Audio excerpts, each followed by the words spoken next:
Hello, I'm Dave Hodgson, and this is the weekly wind-up on KLTV. It's not often on a programme like this that you can greet old friends that you haven't seen for, well, actually, it's decades, but you hear them every week. Confused? You won't be when I tell you that the gentleman concerned and his expert team are there to help and entertain you every Sunday morning on BBC Radio Leeds. So it's a big welcome to Tim Crowther and gardening expert Graham Porter. Hi guys, and thanks very much for coming in.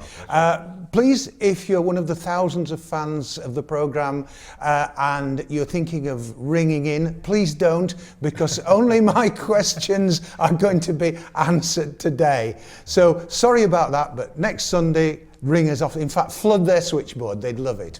I thought you'd like to see them rather than just hear them. So, Tim, thank you once again for being here with us. Lovely to be here. Now, one thing that always sticks with me is you've got, with the programme and yourself, more than the odd award has come your way in the last few years. What does it mean to you? Well, it means a great deal, Yeah. Particularly our biggest gong, which was awarded by the Horticultural Channel, which is a web-based horticultural service, and that was based on people who listened to us voting for us. And modesty forbids me from telling you that we beat Jeremy Vine's gardening programme. I was going to say, but you were up against the Nationals, weren't you? Yeah, and Radio 4, Gardener's Question Time. I wouldn't want to mention that to you. But we beat those two and we came out on the top spot. It's amazing. But I mean, let's face it, even part of the BBC, you do not have the resources of Jeremy Vine. You do not have the Radio 4 purse at your beck and call. But we do have lovely listeners, and they're very loyal, and they voted for us. And you know, it was only through their power that we managed to get the top slot. Okay, you've mentioned one award, but it's not just one, is it? No. We were in the top 5 of the Guardian's podcasts. We got an award for that. I'd have told you, I think we came number 5. I'd have told you we were in the top 4 otherwise, and otherwise the top 3. But we were in the top 5. You're getting there. We were in the top 5 of gardening podcasts for the Guardian newspaper. And again, that was national. That was great. Yeah, that was good. Yeah. I think the next question would be, you've got that is, how long is it since you took over the programme, the gardening slot, and what changes, if any, that is, have you made as the years, decades of... Sorry about that one. Have gone by? 23 years I did the gardening programme. And still do. No, thank you. But did with my good colleague, the late Joe Maiden. Yes. And Graham's now taken over the slot as good. The expert. Yeah. But 23 years with Joe Maiden, man and boy. So the programme's evolved enormously over the years. Yes, you see, if I can just interject, could I have a word in here, please? Of course you may. Right, when I used to work there back at the start, when it actually started, this guy with his flat cap, brown corduroy trousers and mud on his boots, called Jeff Thompson, used to just sort of shamble. No, it's not fair to say shamble. Come in, say, right, I've come to do my programme, which in those days was only a quarter of an hour slot, as you remember in radio. Some programmes were a quarter of an hour, and you used to put a mic on, let him. He'd talk for a quarter of an hour, stop it.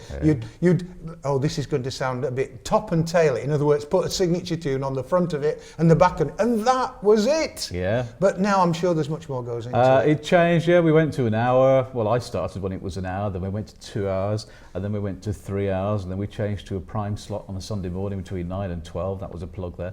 And we've stayed 3 hours for some time now. How worried are the Sunday afternoon people? Oh, very, very, not least because we cover the studio in soil.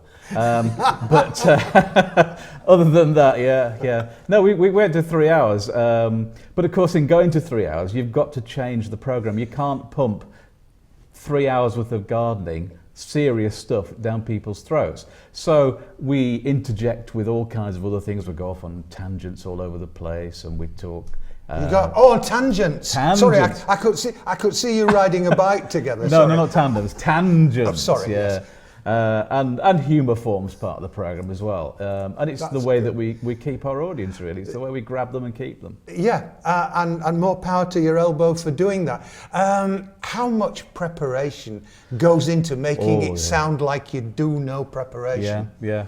The preparation starts during the 9 o'clock news and finishes after the 9 o'clock news when we go on air at 3 minutes past. Yeah, and it's all solid, hard work. It's not sitting drinking BBC cups of coffee. No.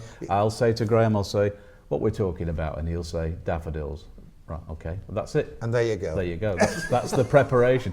The problem is, or the issue, or the challenge is that we don't know what our listeners are going to, which direction they're going to take us in. You can't prepare for that. Yeah. Because the calls come in and they go out live. Indeed. And if somebody suddenly latches onto a theme and you get all questions interrelating to that, you say, oh gosh, what did I say to that listener about 4 ago? Am I not contradicting myself? Things like that. You've got to admire this man here because he I have from afar.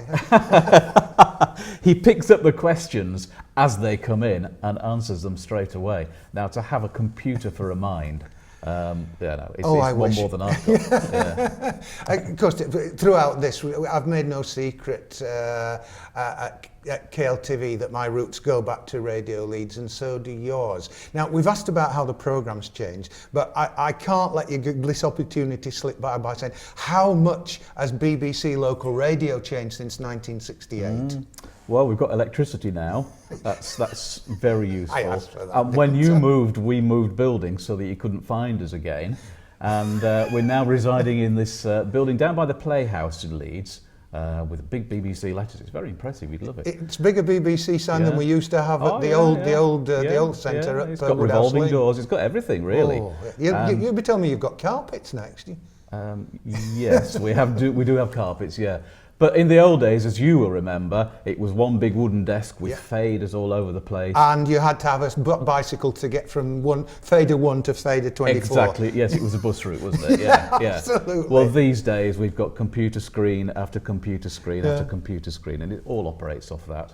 Really, it's nothing to it at all. I've seen you sat in the music studio at Radio Leeds, having to actually stand up, not sit down, to get from one end, one end of the desk to the other, to get the microphones for the people who are speaking up, down, then the band. Yeah, well, you remember that we used to put our jogging shorts on, really, to get from one side of the desk to the other. It was serious. Don't let that secret. Oh, you've just done that. Oh, never mind. So, did the change come about when you moved from old broadcasting house to new broadcasting house? So we got new kit, which at that time, and it still is that was unusual when you were in local radio, getting new kit. You always got hand-me-downs. Oh, we couldn't spell new kit, I can tell you. Well, no, we got this new kit, which was state-of-the-art, and pretty much still is now. But we were given the training, of course, overnight, and we had to remember it, and you were live the next day, and that was it, you were on. And it was radically different. It is radically different to the old days, very much so. Now, on a personal note, when I remember you there, you were one of the sort of guys that, you were a kind of a mid-morning, mid-afternoon presenter. You know, I looked to you with the same awe as Terry Wogan at those days. But how come it's the gardening programme then, instead of that? Well, the gardening programme, yes, it was either that or it was darts or it was fishing. And I get your point. I knew nothing about either. And but you still do know about gardening, don't you? No. I know a man who does. That's very. I don't think. I mean, we're all having a good time, but I think a lot of the background of the programme comes from the way Joe Maiden used to do it, doesn't it? Yes. He's a good place to play a little tribute to him and say how much. Despite how great, you must, and the listeners must miss him. We do. It was a tremendous shock when he passed away, even though we knew behind the scenes that it was coming. But nonetheless, when he passed away, it really was the true end of an era, because Joe stamped his personality on that station for well more than 40 years. And he, we tried to live by that personality that he gave us, of being open, of being honest, of having a smile as well, being a little bit cheeky every now and then. And not being frightened to say if he didn't know, he'd find out and get back. Exactly right, yeah. We love Joe, Yeah. and we all miss him very dearly. I'm good, sorry. But we've got Graham now. I was going to say, how difficult was it to fill the shoes, Graham? Well, I had covered for Joe for quite a few years. When Betty decided to take Joe away on holiday a couple of times a year, I'd get a phone call from Betty to say, can you cover such and such a Sunday and maybe the Wednesday slot as well? And I've been doing that for a number of years, and I'd also done some previous work on the BBC anyway. Yeah. So, but I can't replace Joe, and I'm not really making any attempt to replace him, but I will consciously refer back to some of the lovely things that Joe used to put out. Yeah.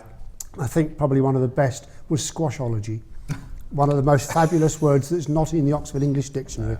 And anybody who has heard the word squashology, either from Joe or myself, will know exactly what we're talking about.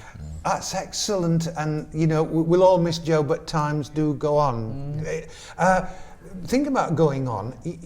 You don't never appear in public, do you? You take your show on the road sometimes. Yeah. Do I not remember at one time seeing you advertised at the Yorkshire Flower Show? You may well have done, although you will recognise that both of us got the ideal faces for radio. So we don't, we like our radio anonymity.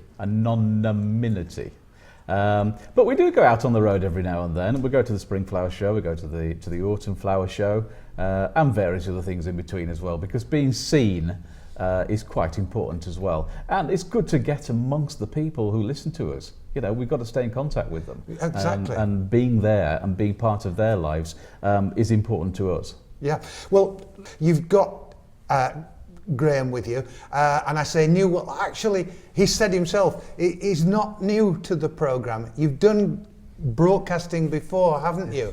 You're now a fully fledged gardening guru, and we'll talk to you about your roots in a few minutes' time. I want to feature you on the programme. So that's Graham Porter. We'll be talking to him after the break. He's a Kirklees lad, but not a Kirklees accent. Confused again? You won't be after the short break. Back with you on the other side of this.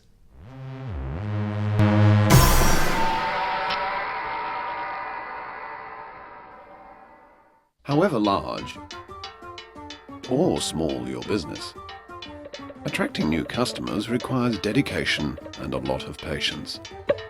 Just like fishing, but you also need the right gear. Rods, reels, lines, hooks, sinkers, lures, tackle box, tackle bag, net, bait, gaff, gloves, clothes, and pocket knife wrench. Or you could simply advertise with KLTV. Online, grow your business and your clientele. KLTV, your vision made reality.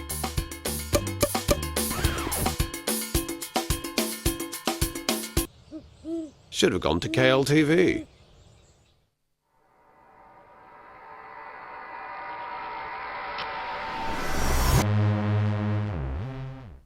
And again, a reminder, you can contact the Weekly Wind-Up by email at info@kirkleeslocaltv.com or on Twitter @The Weekly Wind-Up, and also you can find us on Facebook.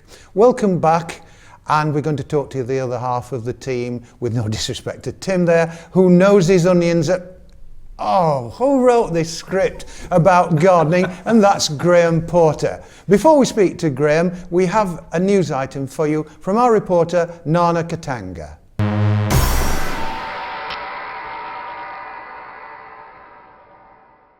The Army veterans are fighting a new enemy: the need for a shelter and access to health services.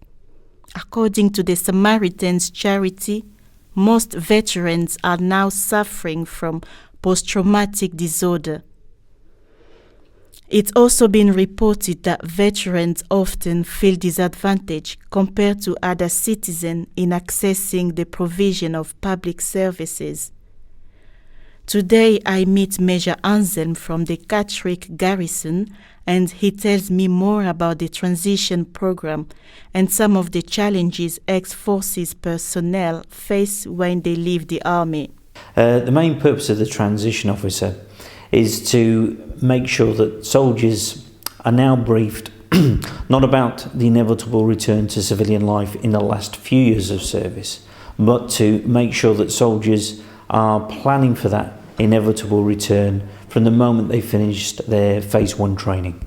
So that's a very important role and a completely new concept insofar as trying to get people to understand, particularly service personnel, that they have to plan for that return and not simply just enjoy service life and then at the end of 22 years colour service, most soldiers who serve that long find themselves plonked back into civilian life. Well, the first thing is we've broken that down into 5 pillars of support.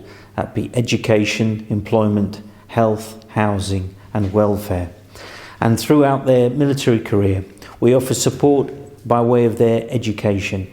A lot of the courses that soldiers now do, regardless of their trade, will link into civilian recognised qualifications. So through their education, we're trying to ensure that they therefore have greater employability once they actually leave the service. So that's 2 of the pillars linked together.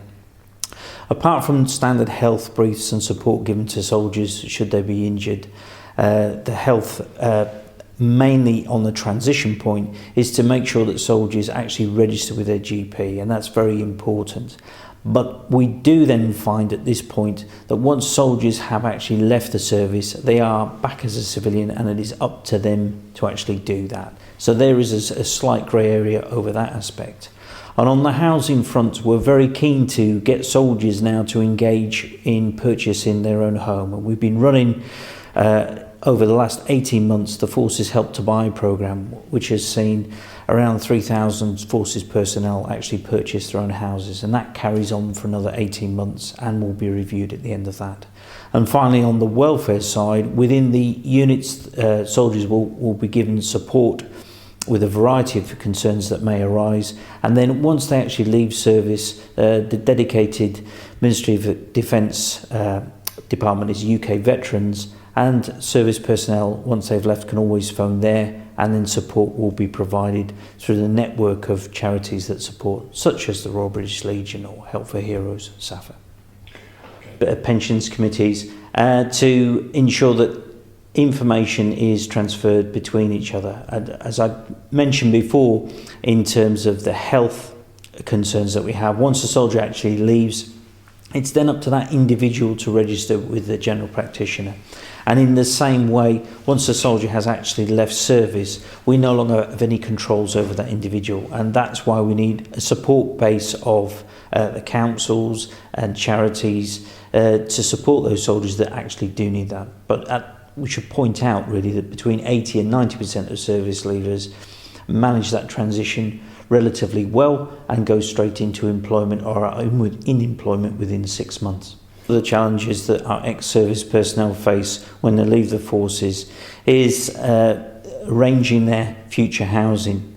Unfortunately, we still get some soldiers that don't take the opportunity to purchase their own home, so using Forces Help to Buy or other government initiatives. And therefore they need to be made aware of the support that is available to them, for example through Kirklees Local Authority, and the Armed Forces Covenant affords them the guarantee that they won't be disadvantaged. So although they're not put to the top of a list, they are not disadvantaged through service. So that's an important message really for them, to make sure that if they do require that they get in touch with the local authority, make their status as ex-serving members known, and then they can benefit from all the benefits incorporated in the Armed Forces Community Covenant. Ex-Forces personnel on the health front should make every effort to make sure that they do register with their local general practitioner as soon as they've ascertained where they're going to live. And what's really important there is within that form a declaration that they are ex-forces personnel, and they should make sure that is ticked and that the general practitioner is aware of that. If they do find, having left service, that they have concerns or they might be suffering from any post-traumatic stress disorder, they should really pop in at the earliest opportunity and seek support from the general practitioner. Worked within that are a variety of support charities that help the NHS look after ex-service personnel or their families affected by any sort of trauma suffered through service, so they are fully encouraged to do that and benefit from the excellent service that's available. as the transition officer, it's an incredibly varied role, and every single pillar that we deal with, employment, education, health, housing and welfare, is intricate in that I will visit units here, what we call behind the wire, sort of second line in the education centres and in our career transition partnership resettlement centre here at Catterick, and then out in the community in the Armed Forces Covenant world, and seeing the support provided by our charity welfare organisations. So it spans an awful lot, and in that way it's incredibly challenging and rewarding when we get some results in. Well, in my first week of starting the job, we came across a homeless soldier who was living rough in his vehicle, and it was through liaison with SAFA, in this case in the Middlesbrough area, and we were able to, through myself, ensure that he had accommodation at Beacon House up here in Catterick, and some welfare support and counselling could be put in place in order to find out why he was living homeless and what sort of supports mechanisms would be needed to get him integrated back into society. Forces Community Covenant is a really important step in cementing that relationship between the military's real life support, its firm-based plans under the new Alpha 2020, and building those relationships so that when it becomes necessary to support soldiers transiting from the army, those contacts are already established and working, and it works really well with that relationship. The first point of call is to ring UK veterans, and they'll be signposted through to the relevant charity or local authority, and they'll offer the ongoing support from there. Kirklees Council is committed to identify armed forces personnel and veterans within the borough and put in place an action plan on key issues. The scheme aim is to encourage local services to offer support to local veterans and their families in areas like health issues, housing, education that can lead to employability and discount cards. A quarter of the Army's infantry are recruited here in the north, but there is a concern over people making the change from military to civilian life. Part of the government covenant, Kirklees Council have teamed up with Veterans UK to ensure a smooth transition. Bikatshi Katenga for KLTV.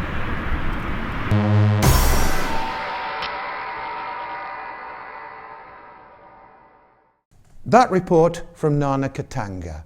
Now, Graham, back to you. You're not exactly new to broadcasting. How did you get involved originally in it?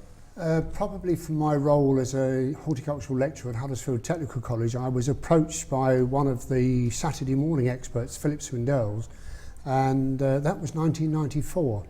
And much to my surprise, and I was invited to join the Saturday morning gardening team, and they had, I think at the time there were probably 4 or 5 experts that came in on a roll-on, roll-off process. Philip was the mainstay, and then we came in and out. And I started that in 1994, and on and off, I've been doing it ever since. Wow! So, and now, of course, I've picked up Joe's mantle, as a permanent feature on the Sunday morning programme as well as Wednesday. One of the first questions I wanted to ask, but I've subjugated it a little. How do you cope with the hundreds of calls that must come in every single week? I mean, you've got to be a bit selective, I suppose, have you, in the end? Well, Tim's the selector because Tim's in control of Twitter, Facebook, texts, phone calls, etc. And I hear he makes the coffee as well.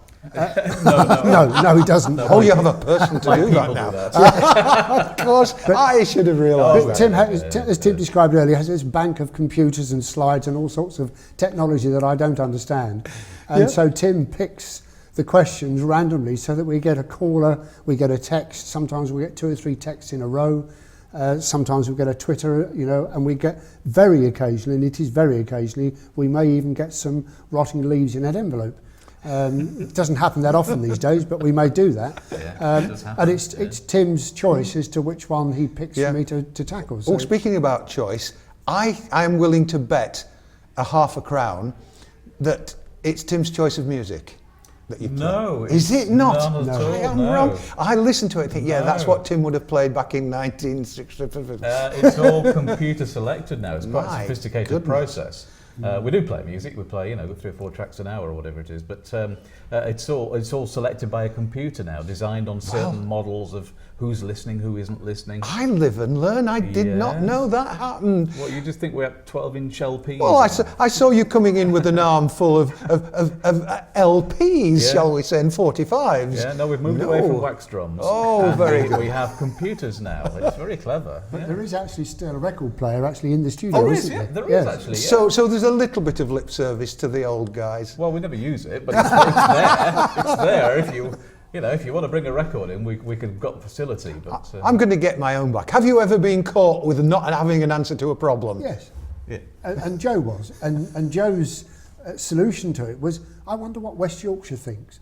And that was one of Joe's ways of... And people then ring in with the answer. Precisely. Exactly right. Curses, why didn't I think of that? Yes. I mean, I now purposefully, if I can't answer the question or I can't give a full answer, I will tell the listener, I will go home and do some research, and then Tim classifies it as my homework. So I go home, I do my homework, and the following Sunday we go through them. At some point in the 3 hours, we'll go through those questions and add a little bit more to the answer, or even give them the full answer if I wasn't able to. So I notice you are direct. Does he rule you with a rod of iron like he used to me when I worked for him? Oh yes. I'm a hard taskmaster. Absolutely, he's in total control. On a serious matter, I have noticed that many of the national TV gardening programs, some of the radio ones, are, to use a gardening term, hibernating until spring. Surely there are things to be done in autumn and winter that you can actually clean up on. Yes. Oh no, what wrote that? You know what I mean, that you can answer, where people will flock to you and not that's them. a gardening question. Graham. There are as many jobs in the garden in winter as there are in summer. And that the result is that our programme stays busy all the way through the winter period because there are so many other gardening jobs to do, from pruning to redesigning your garden, to propagation, to replanting trees or planting other plants in the garden. The job never ends. In fact, this morning I was actually out cutting my grass. Amazingly, it's the first time I think I've ever cut grass in November in the whole of my 50 years. November. Yes, The end in of the whole of my November. 50 years in the profession, It's- and that's the peculiarity of our climate. So, It has been a weird old one. I remember coming all the way back to Kirklees Television from where I'd been in Barnsley on the 10th of November with me tin top down on my car in the open and bright sunshine on me. Strange stuff. Anyway, that's not for us to get into. But talking about weather, do you sometimes feel like a weather forecaster, Graham? Because you kind of have to predict you sort of have to have a sort of crystal ball, don't you? He's good at the weather. I enjoy weather because I always have done. It goes back to my school days, but yes, you are predicting. You're making an attempt to predict what somebody should be doing in 3 weeks' time, or 6 months' time, or even today, and that's quite difficult sometimes because our global warming or climate change, however you want to describe it, is changing the way we behave in our gardens. The fact that I've cut my grass in November for the first time in nearly 50 years in the industry, that's a change that is just unexpected. And of course it changes the habits of plants, doesn't it?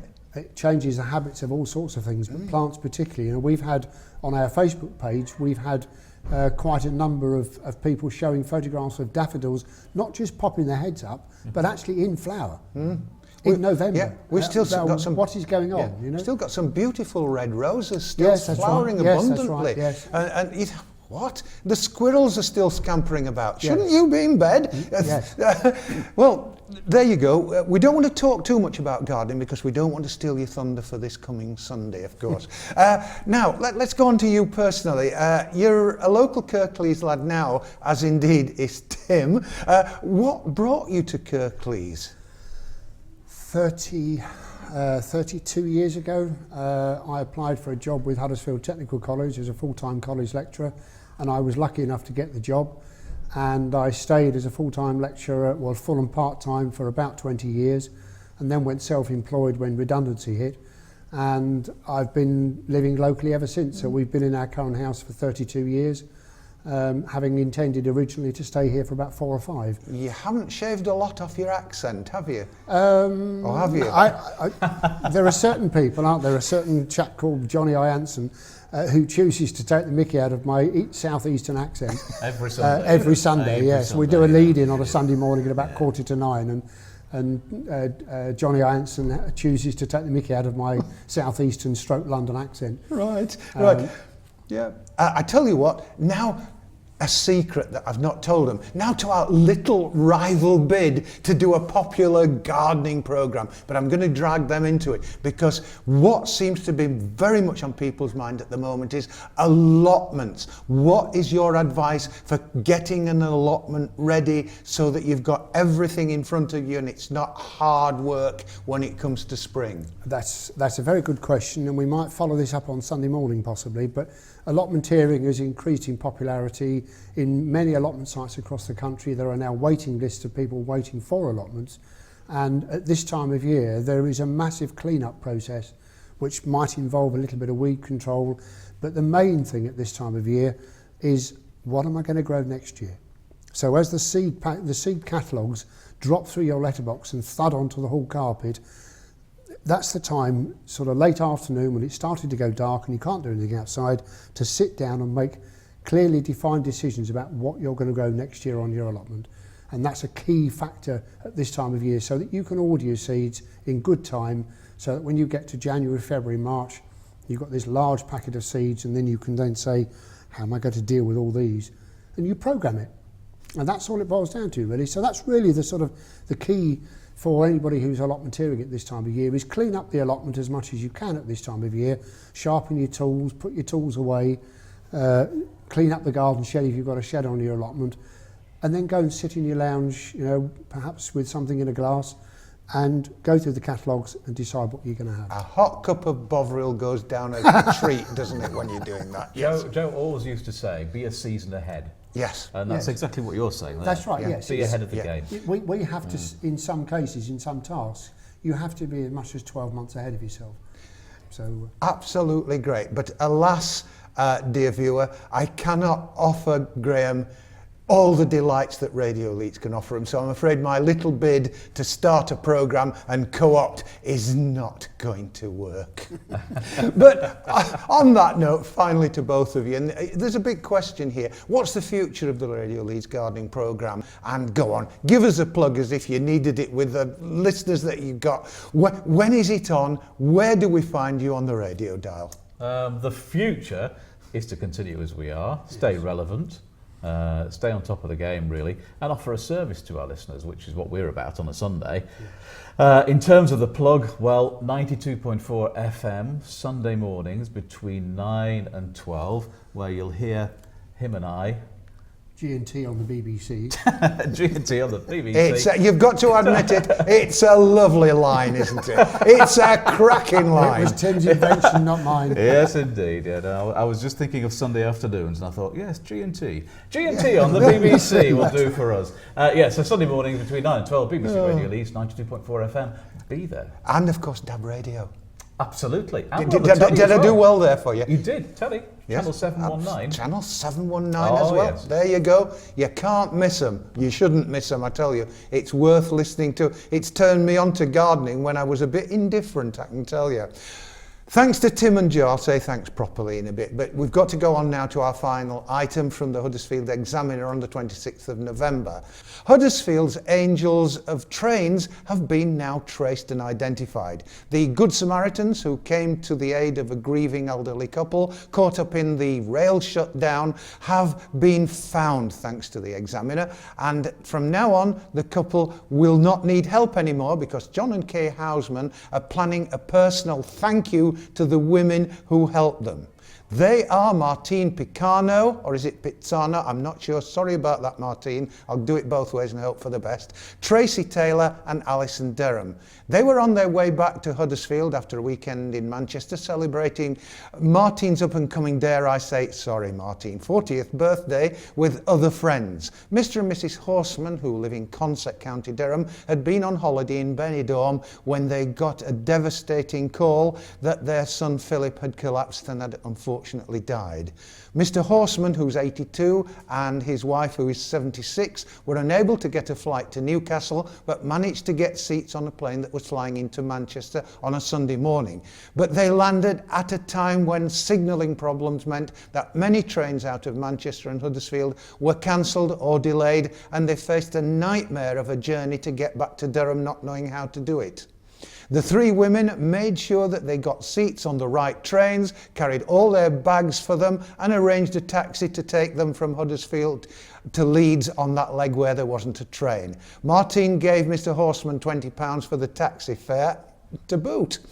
The couple's grandson, Andrew Embleton, says, "We got details about the three people who helped them after the story appeared in the Examiner and on the website, and my grand plans to call them and say a very, very big thanks." Tracy, by the way, lives in Lepton, Martine in Almondbury, and Alison in Kirkheaton. Tracy's mum, Maureen Bull, said, "It's nice to hear about something good."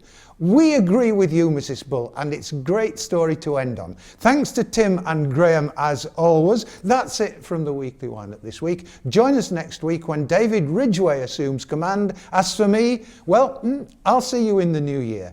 Take care, have a great Christmas, and always remember the Weekly Wind-Up can be contacted by email at info@kirkleeslocaltv.com or on Twitter at the Weekly Wind-Up and on Facebook. That's it for me. See you in the new year. Take care of yourselves.